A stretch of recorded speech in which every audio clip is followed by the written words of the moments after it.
So, welcome to the RecWired podcast. Today on the episode, we've got Nick Butcher, who is a self-confessed email nerd. Nick's company helps recruiters make their emails deliver. It's pretty much as simple as that, isn't it, Nick? Yeah, pretty much. Yeah. Hello, thanks for having me. You're more than welcome. So, Nick, we've been talking a few weeks now, but I've heard of your reputation at Guru Protect for quite a while in terms of the dinghy group that we have. And we just got so many recommendations for you. I felt we probably needed to have a chat and look at bringing you on as a partner. And subsequently, we've done that. And it's great to have you on board.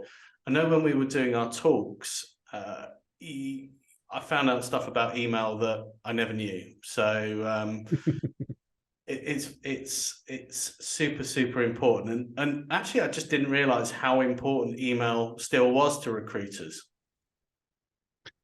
Yeah, it's funny, isn't it? Because email's been around for, it's 1980s, I think, was when the first email was ever sent. But my very first job in IT, and I come from a very techie IT background.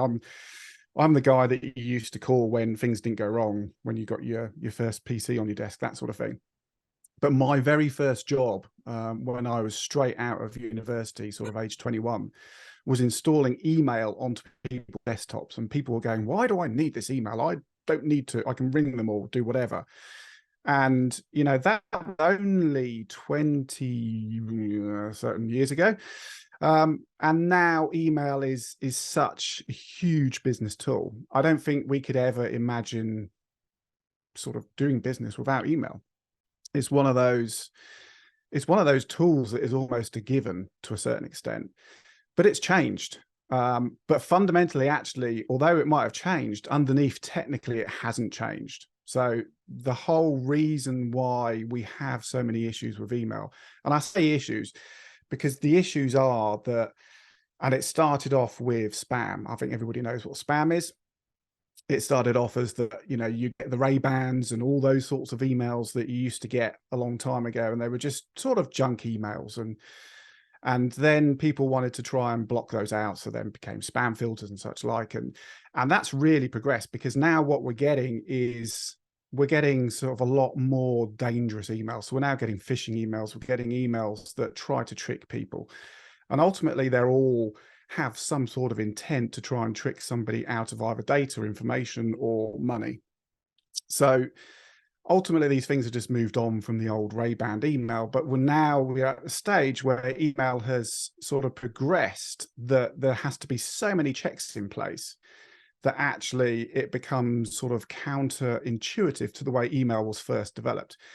Email was developed so that anybody could send an email to anybody. And it didn't really matter. So long as you knew their email address, you could send an email. And that was the whole premise. Very simple, very easy. And over the years, technically, that's not changed. So what's happened is you got all these sort of layers and layers and layers on top that now try to protect someone's inbox from all this rubbish. And ultimately, that's the state of play. And I think that's why a lot of people say email might be broken, or, I don't bother with email because I can't get into the inbox. Engagement is low. There's so many people out there sending newsletters. It's just junk and blah, blah. I think it's one of these things where email is sort of, I suppose, at a bit of a crossroads, in that technically nothing has changed, but it probably does need to change. But it's up against the social networks. You're up against WhatsApp. You're up against TikTok. You're up against Instagram, Facebook, all these different messaging apps that businesses are now using. And especially, obviously, in the recruitment industry, you've got two sides to it. So you've got your candidate sort of discussions, if you are, your communications, and then you've got your client communications. And technology is sort of moving in different areas, but fundamentally, email is still there, and email is still that number one go-to. So if you might talk to a candidate on WhatsApp, but ultimately they'll probably send you the CV via email. It's one of those things that is still there. So when you're looking at emails, I guess there's sort of two levels. There's, from what you've described there, it's people wanting your content, but also as well, it's about people being able to receive your content. So I guess in recruitment, that's, you want to get your message out there. You probably want to get it out there to as many people as possible. And I guess that's why recruiters are still so reliant on email. Yeah, exactly. I mean, there's really sort of three classifications, or I sort of call it as three classifications of email that people tend to send out, and more so this applies to not just necessarily recruiters, but any sort of general business. But you have what you would call the marketing emails. The marketing emails are you going out and trying to spread your message. So it could be completely cold email, as in, you never spoke to them before. It could be a warm email list where it's clients. But generally speaking, anything sort of marketing based where you're sending a lot out in one go, that tends to sort of be one genre of email. And then you have your transactional emails. These are emails that might be from your CRMs, from your ATSs, or from accounting. It's invoices. It's all those transactional emails. It's your GDPR emails. It's all those sort of things, that notifications that you send out, that you have to send out. That's all sort of lumped as transactional emails. And then you have your sort of what I call your business communication emails. It's your general sort of backwards and forwards and conversational type emails that you might have between two people. And all of those are obviously all using email, but they all use different technologies. And as a result, quite often the mix, or the different mix of technologies, is what ends up causing something to go into a spam folder. And ultimately, we don't want stuff in the spam folder. We want to be in the inbox, because nobody ever looks at their spam folder. If they do, they might look at it every week or so. It's not a place to be.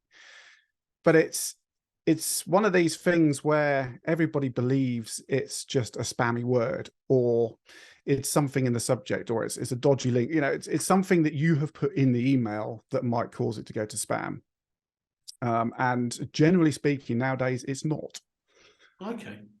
I mean, for me, it's, I learned so much around, from talking to you about some of the basics you can actually do. So if someone's sort of starting out, they've just started their business, they probably bought themselves their domain, probably got their website built, and they're about to start sending out emails, what would your basic advice be to them?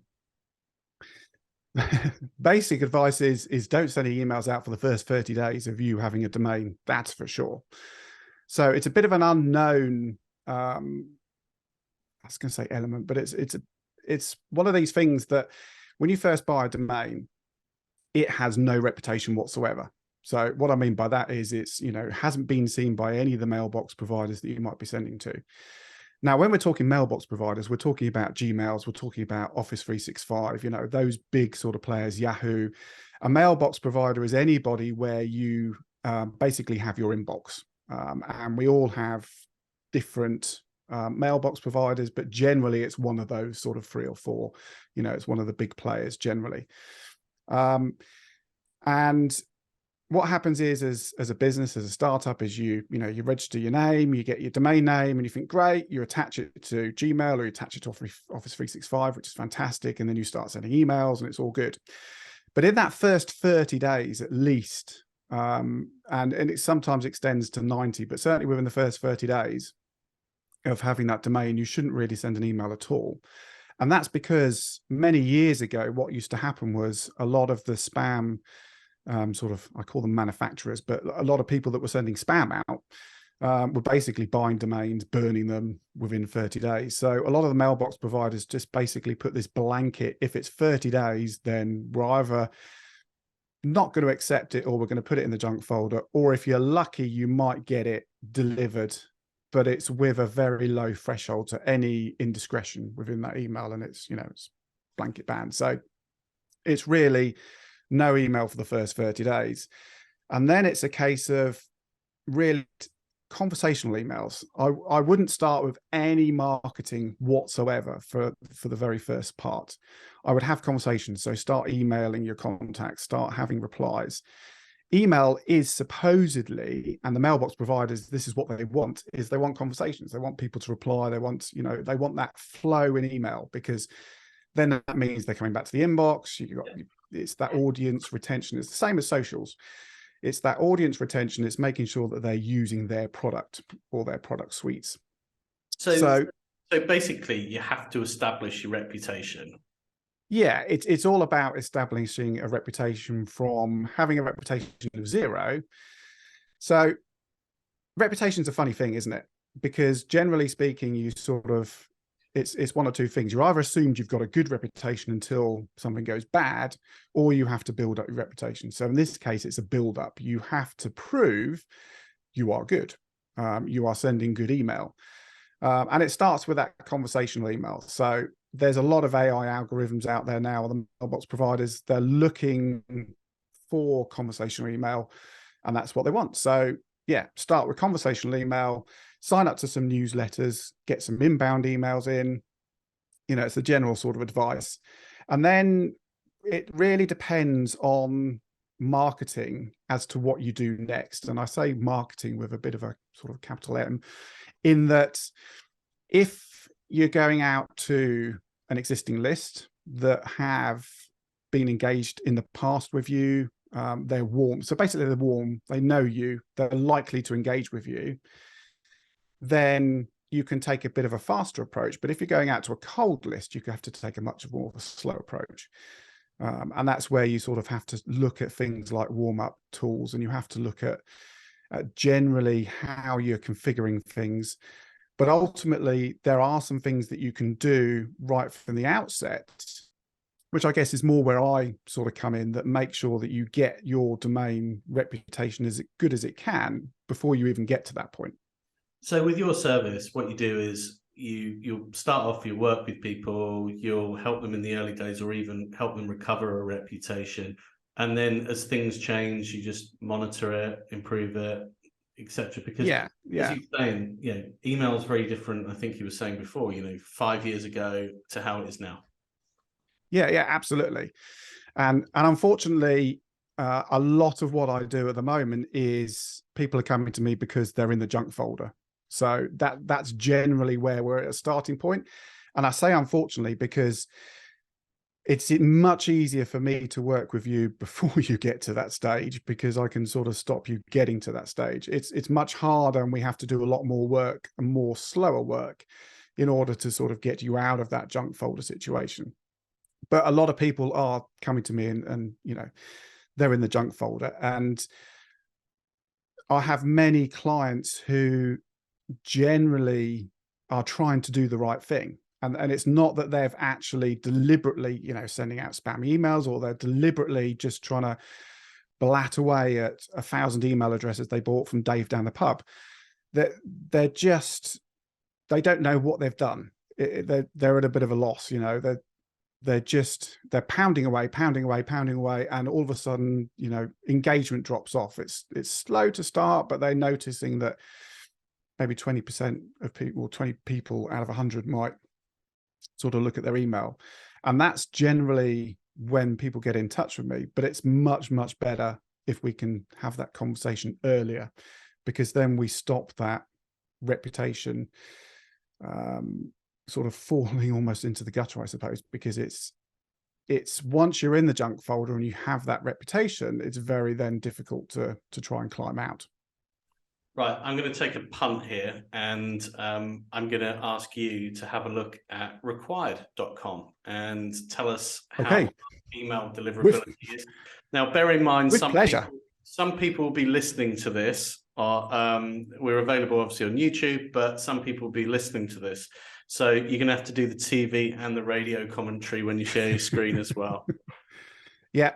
So generally, what I do is I have a set of tools that I've developed myself, and I have a scoring mechanism which helps me and helps clients sort of understand where they are in a reputational scale. So I'll just share my screen here. This could be very embarrassing for me, couldn't it? Yeah, it could be. Yeah. Share. Hopefully you're seeing that. I'm seeing that. Yeah. So we're going for RecWired.com, are we? Yeah, I've only got your desktop right now, actually. Okay, hold on. Let me just. reshare.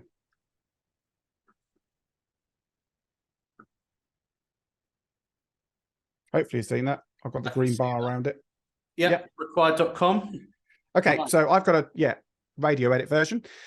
I've got a check tool which we put in a domain name, and basically it goes away and does a check.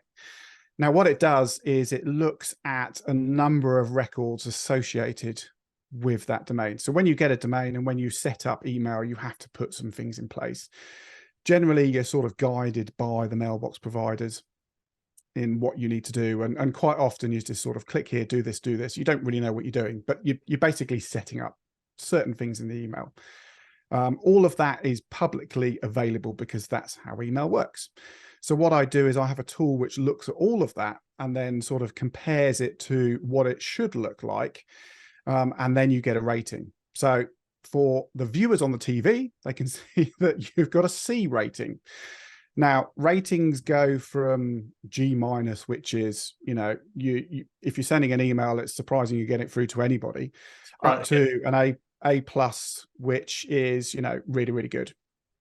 So you're sitting at a C, which is, pretty good. You've got a 60% sort of score. So you can generally sort of look at that as saying, 60% of your email is going to hit the inbox. It's not quite as straightforward as that because there is a lot more complicated sort of reasons behind that. And it really depends the category of email you're sending, like we said before, whether it's transactional, marketing, or conversational, where you're sending it from. And there's lots of other different factors. But this is sort of if you're looking at a sort of a blanket starting point for reputation, you've got a C rating and 60%. So that's not bad.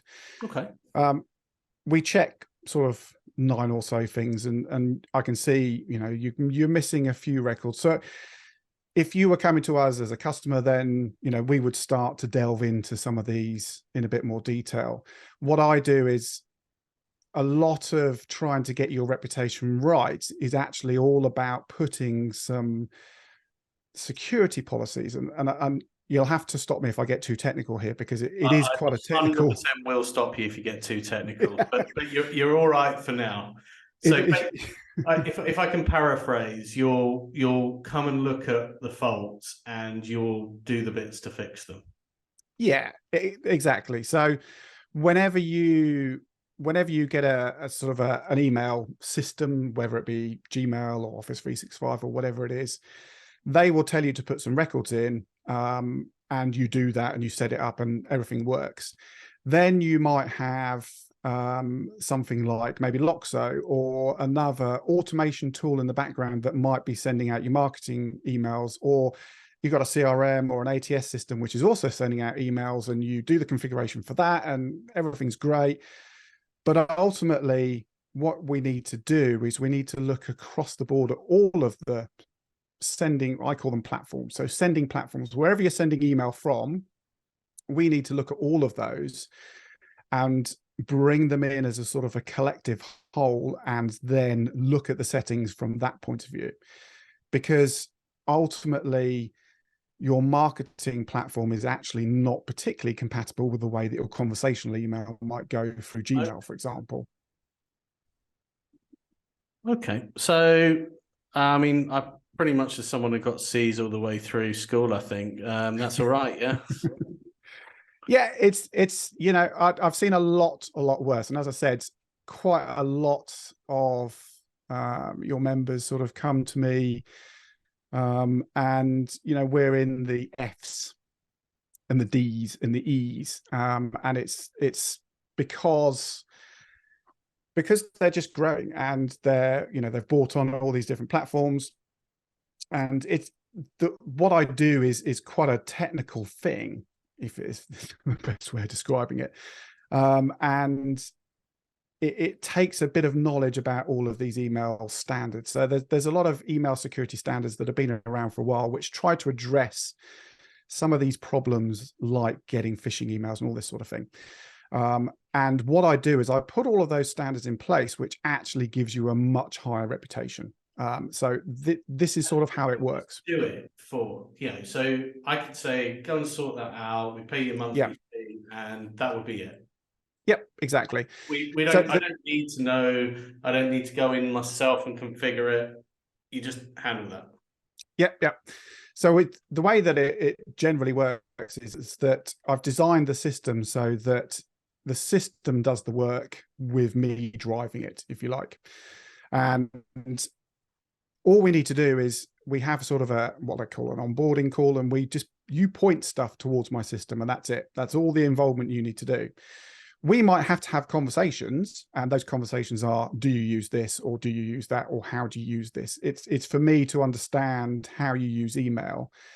And by adding in all of these systems and pointing to the right places, actually then I start to build up a picture. I get some reporting.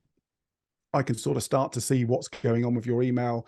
And then that sort of drives further conversations. And then I can fix it. And then I can put the settings in place.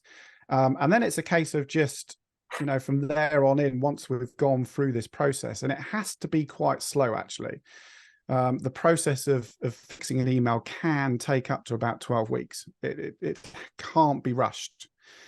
And that's partly because the reputation, your email reputation, whilst it is a point in time, so it's an instant reputation, it's right now, it's a bit like the old newspaper stories, isn't it? Your yesterday's newspaper.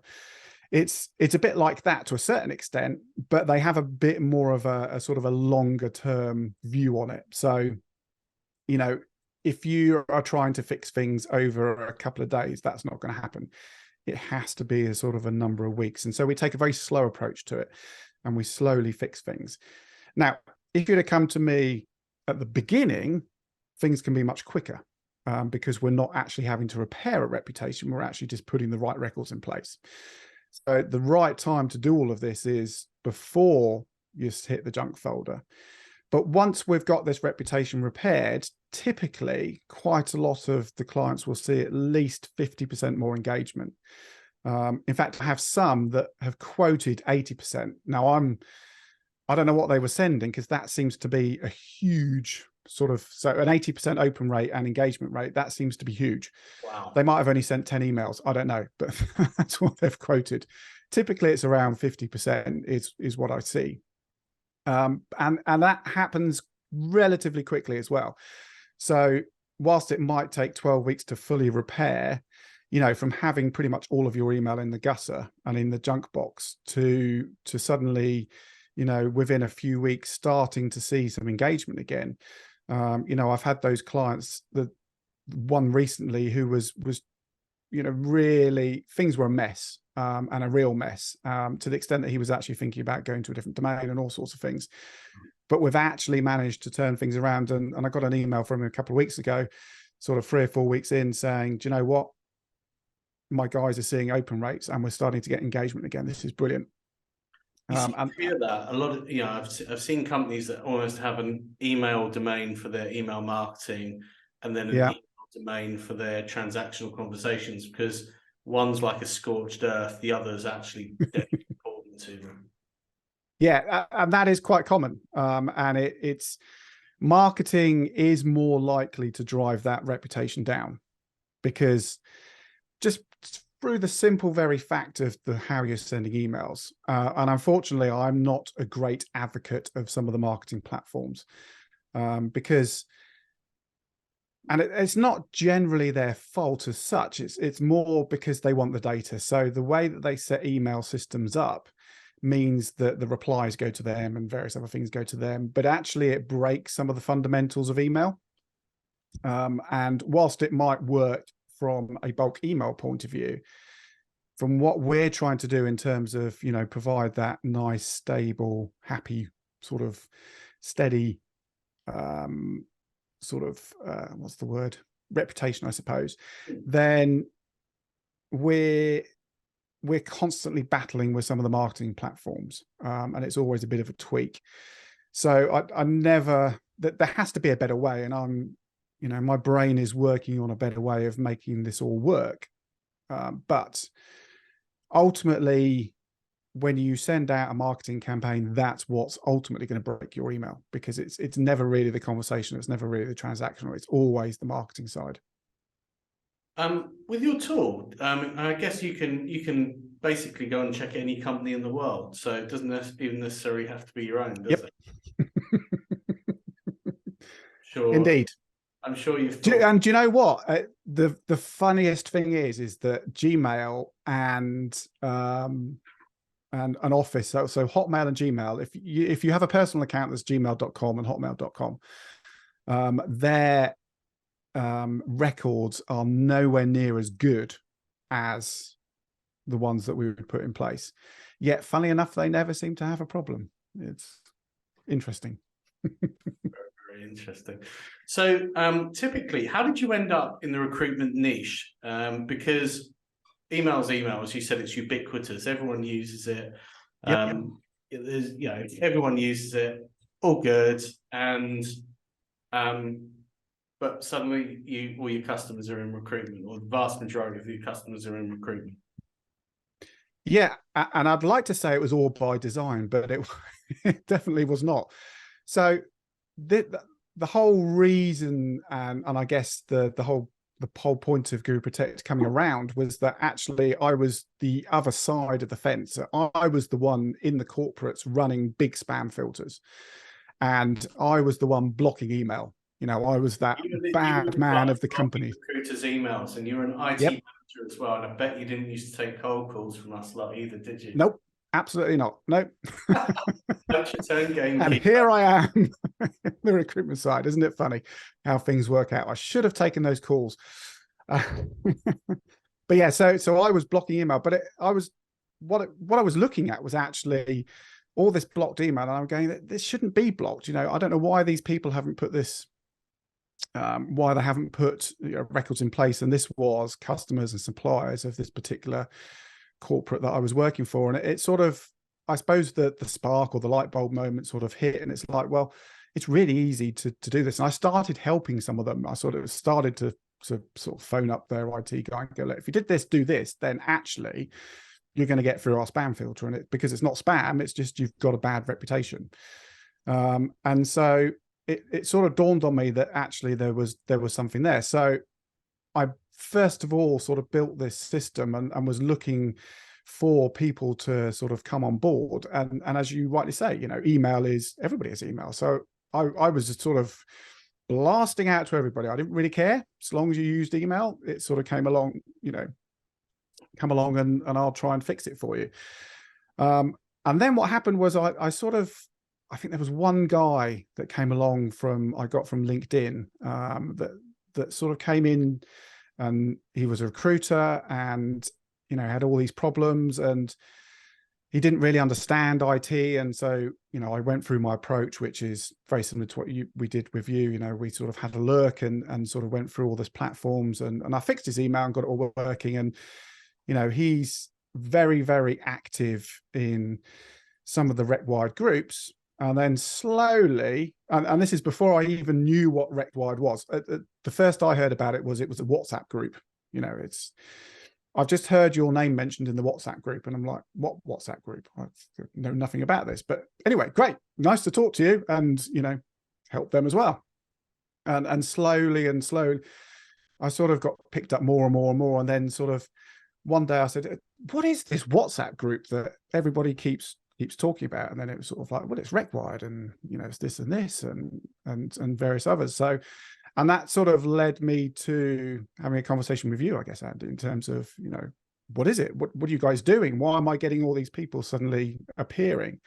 But it was part of that process that made me think that actually the recruiters and founders of recruitment companies really haven't got anybody they can turn to when it comes to email. They've got a lot of email automation platforms, and a lot of them, and I've had quite a few conversations with some of them as well now, a lot of them claim to know what you need to do to fix your email, but ultimately don't.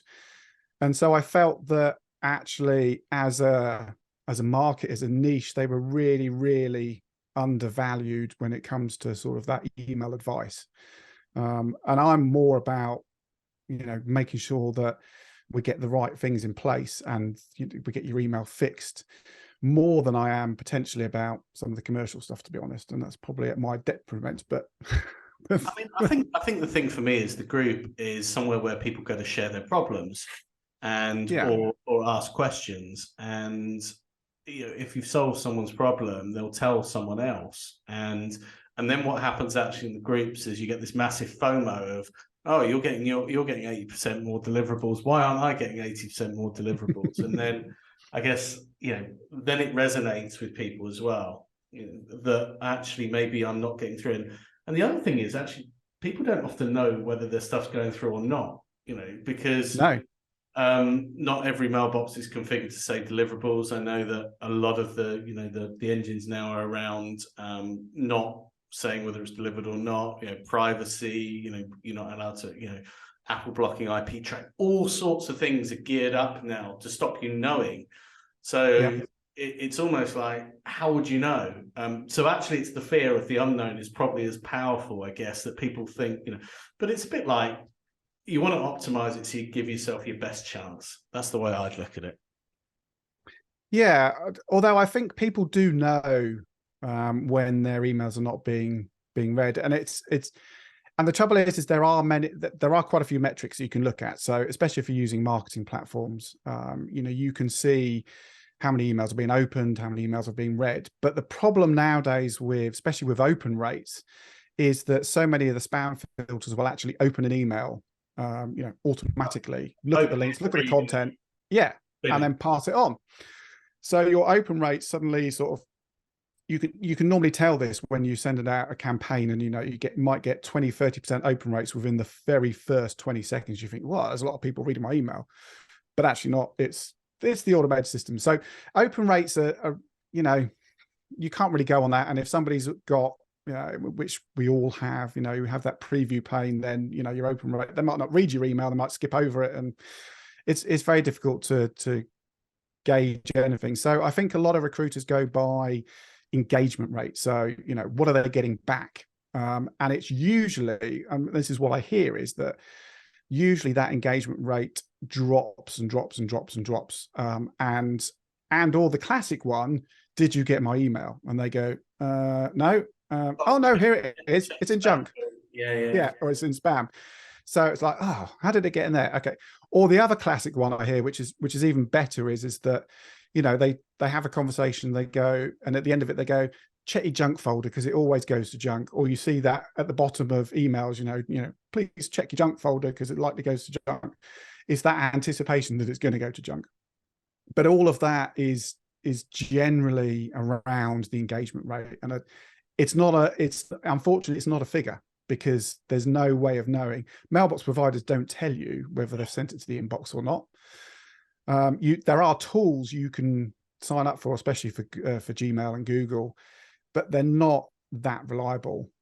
Several of the warm-up tools also are very good at sort of knowing whether you're going to go to an inbox or not. But the way they do it is that they just have loads of mailbox, and if you send an email to one of their email boxes and it lands in junk, then your email's going to junk. That it's not very scientific. The data is not shared. So the only way that recruiters know is that engagement rate. And consequently, the only way they know it's working is the engagement rate. And generally that goes up. So I think recruiters know. I think, they have a gut feeling, because generally when they come to me and there's a problem, that's one of the first things they tell me. Generally, I guess people come to you too late. It's like the biggest, I was talking to someone who specialized in cybersecurity, and generally they get loads of calls just after people have been hacked. And had they made that call a month earlier, chances are it wouldn't have been, the same situation. I guess it's the same for you. It's almost, I would imagine if you get there before, it's a lot quicker, a lot easier to fix. Absolutely, yeah, and it is, and unfortunately, it is always the case. But I think that we all work like that, though, don't we? We all work to, especially if you're an early stage recruitment founder or something. You've got 1,000 different hats you're all putting on every day, and you just don't think about email. Email just goes. I think this is also part of the problem is that email has always been email. You connect your Outlook, or you connect your Gmail, or you go onto a website, type your email, and it just goes. You don't ever have to think about it. But now sometimes it goes, but it doesn't go to the right folder. It actually sounds like a bit of a no-brainer, actually. So in terms of, if it's your primary communication tool, which for most agencies it is, then, if you're not protecting that, for the very reasonable sum, no doubt you'll charge, then I think, you ought to really. So as a RecWired partner, you are offering live consultation. So you'll go through this exercise with people. You'll look at their domains and you'll tell them how you can help them. Yeah.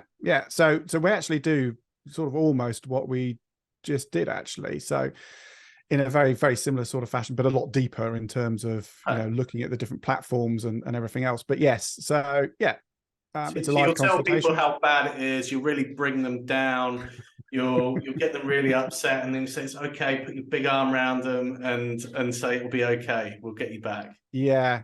Although generally the conversation goes the other way around. It's normally like, fix it. It's not working. All right. So definitely. So what we're going to do for those listening, but also for those on the video, the link for you to do the live consultation we'll publish, and probably catch up in the new year, actually, and just find out how many of our members you've helped. Because I think the proof is always in the pudding, the results.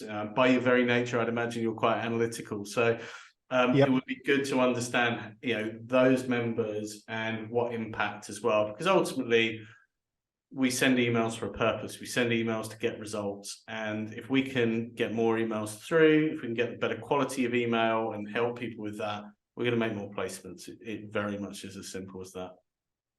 Yeah. And I think this is why the recruitment industry especially appeals to me, because it's a double edge. So you're sending out to clients, but you're also sending out to candidates, and you're trying to pull in sort of both at the same time. You've got your headhunting, your searching facility, sort of where you're trying to find those candidates, but also you're also trying to market to clients and pull in clients. It's that double edge, and I think it's quite important that your email is right, because each of those uses a slightly different system, and if you don't get it set up right, then it's the junk folder, unfortunately. No, I completely get it. Nick, great to catch up with you. For those who don't know, we actually live quite close to each other. So although we've never met in person, we're definitely going to have to do a beer at some point. And you can tell me about all the members you've helped along the way. So I have some stories, but confidential and all that. Confidentiality, GDPR, etc. Thanks so much, Nick. We'll catch up soon. You're welcome. Thank you. If people want to find you, obviously the link, they can find you via the RecWired page. Any other ways they can get hold of you? Send you an email yet? They can send me an email. So they can hopefully it will get through. So nick@guruprotect.com. You can email me there. Or I'm on LinkedIn. If you just look for Nick Butcher on LinkedIn, I'm the one that says email nerd in their profile, so you can't miss me. Fantastic. Brilliant. Great catching up again. Speak soon, Nick. Right. Cheers. Thank you. Bye-bye.